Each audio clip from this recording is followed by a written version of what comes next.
Bonsoir à tous et bienvenue dans votre magazine Top Sortie, votre magazine culturel comme chaque semaine avec une double dose d'humour. Ce soir, on est généreux.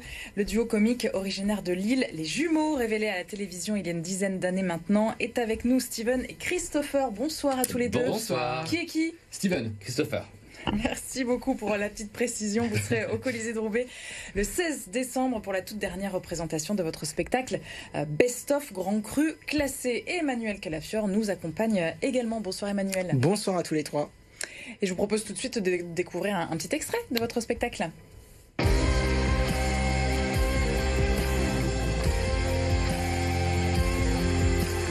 Je fais l'ovule. Prénom Steven. Non. Christopher. Non. Steven et Christopher. Ah oui. Cela me donne très envie de me mettre au travail. Et ça m'a jamais fait ça, moi. De l'autre côté, Carla. On vous a découvert donc il y a 10 ans dans On ne demande qu'à en rire sur France 2, célèbre émission avec Laurent Ruquier. Quel regard vous portez sur votre parcours, 10 ans, c'est pas rien quand même? Non, on est très fiers de notre parcours. Dans ce métier, ce qui est bien de commencer, voilà, on a eu l'exposition médiatique au début, mais ce qui est très important, c'est de durer. Et nous, en 10 ans, on a quand même écrit 4 spectacles, on a fait un best-of déjà, c'est quand même un peu prétentieux de faire un best-of très prétentieux après 7 ans de carrière. Mais on est très fiers de notre parcours et on a envie de montrer ça au public parce que il y a des gens qui n'ont pas vu les premiers sketchs, c'est pour ça qu'on fait un best-of en fait, c'est pour montrer les nouveaux sketchs. C'est un peu nostalgique du coup. Ah bah, déjà nostalgique. Déjà. Et alors là, ce grand cru classé, c'est le meilleur du meilleur, c'est un patchwork du meilleur? Ou c'est parce que comme vous êtes plus âgé, vous êtes comme le bon vin, vous il y a un peu des améliorez? deux, je pense. Il y a un peu des deux, ouais. Je pense que c'est pas tant le meilleur, c'est le plus pertinent et le plus intemporel qu'on pouvait faire dans un best-of en fait.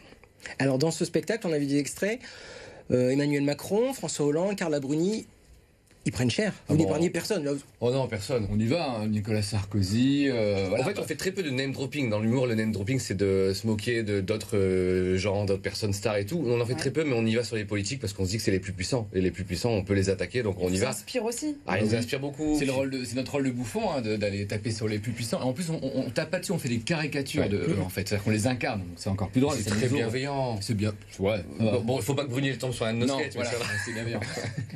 Votre parcours est assez incroyable, on peut le rappeler, hein. Sciences Po Lille, journalisme pour Steven, fac de droit pour Christopher. Pourquoi l'humour? Vous êtes professionnel, ça y est, hein, depuis 10 ans, vous avez décidé de vous lancer, quoi.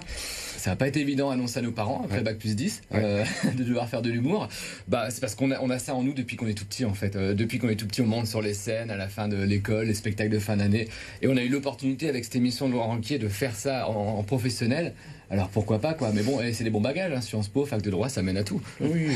C'est un beau métier quand même. Je sais pas si aujourd'hui je saurais redevenir avocat, être derrière un bureau très sérieusement et tout. Je pense que c'est un métier qui est tellement pas, beau. alors. Ah non, on regrette pas. Dans le nouveau spectacle, on dit qu'on regrette pas. Je regrette juste de ne pas avoir prêté serment. Vous savez que les avocats prêtent serment. Et donc dans le nouveau spectacle, on a écrit un serment en se disant le serment des humoristes, en se disant comme ça on peut prêter serment, quoi. C'est un joli clin d'œil. C'est un clin d'œil. Et comment vous travaillez les sketchs? Qui donne les idées? Comment ça fuse? C'est plutôt moi, hein, Steven. Au pouf. Il donne les idées puis je les écris en général. Non, on travaille beaucoup en navette. C'est-à-dire que souvent il y en a un des deux qui a une idée, l'autre va essayer de la bonifier, voilà. Et puis on se renvoie. On est très scolaire, c'est qu'on se renvoie nos textes, on se les corrige et on se les renvoie en fait. Ça marche comme ça en navette et c'est comme ça qu'on arrive à avoir. Il faut qu'on arrive à se faire rire l'un l'autre aussi, et ce qui est pas évident parce qu'on se connaît tellement par cœur qu'il faut avoir parce que le rire c'est la surprise, donc on essaie si on surprend son frère jumeau, normalement on surprend une salle. Est-ce que vous êtes des jumeaux comme on les connaît, c'est-à-dire on a un regard on comprend tout, vous communiquez par télépathie? Pas mal, ouais. Alors télépathie, je sais pas, mais en tout cas effectivement il y a cette chose biologique qui fait qu'on est assez connecté. D'ailleurs sur scène ça se ressent. Les gens nous disent quand on improvise, mais en fait c'est pas de l'impro parce qu'il y en a un qui a fini la phrase de l'autre. Mais en fait non, c'est parce qu'on se connaît tellement. Enfin on vit plus nous ensemble qu'avec nos compagnes. Il faut quand même le savoir. On a tourné tout le temps ensemble, donc on se connaît par cœur. Puis on a fait 9 mois dans le ventre de maman. Enfin, on se connaît quand même. Non, si, il y a une espèce, pas de la télépathie, mais c'est un truc assez. On vient du même spermatozoïde. Faut le savoir quand même. Ça, c'est des vrais jumeaux. Oui, ça se voit. Il y a pendant 5 minutes dans le monde, on était une seule personne. C'est bizarre. C'est assez fou. C'est clair. Là, vous revenez donc au Colisée le 16 décembre. Ça vous fait quoi de revenir à la maison?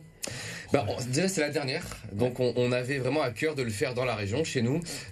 C'est pas de la démagogie que de dire que dans le Nord les ambiances sont toujours les plus extraordinaires. On a joué plusieurs fois au Sébastopol à Lille, et pour terminer on voulait finir en beauté, et une des plus grandes et belles salles du Nord c'est le Colisée. Je veux dire, c'est même plus grand que le Sébastopol, et donc de finir là-bas. En plus on a dans le spectacle beaucoup de clins d'œil à la région. On a un sketch en entier de un quart d'heure sur le Nord, sur la région, où on rend hommage parce qu'on trouve que le Nord est souvent un petit peu victime de mauvais clichés. Donc on prend les stéréotypes, on les inverse et on rend un vrai hommage à la région. Donc c'est pour finir en beauté en fait qu'on a choisi aussi Roubaix.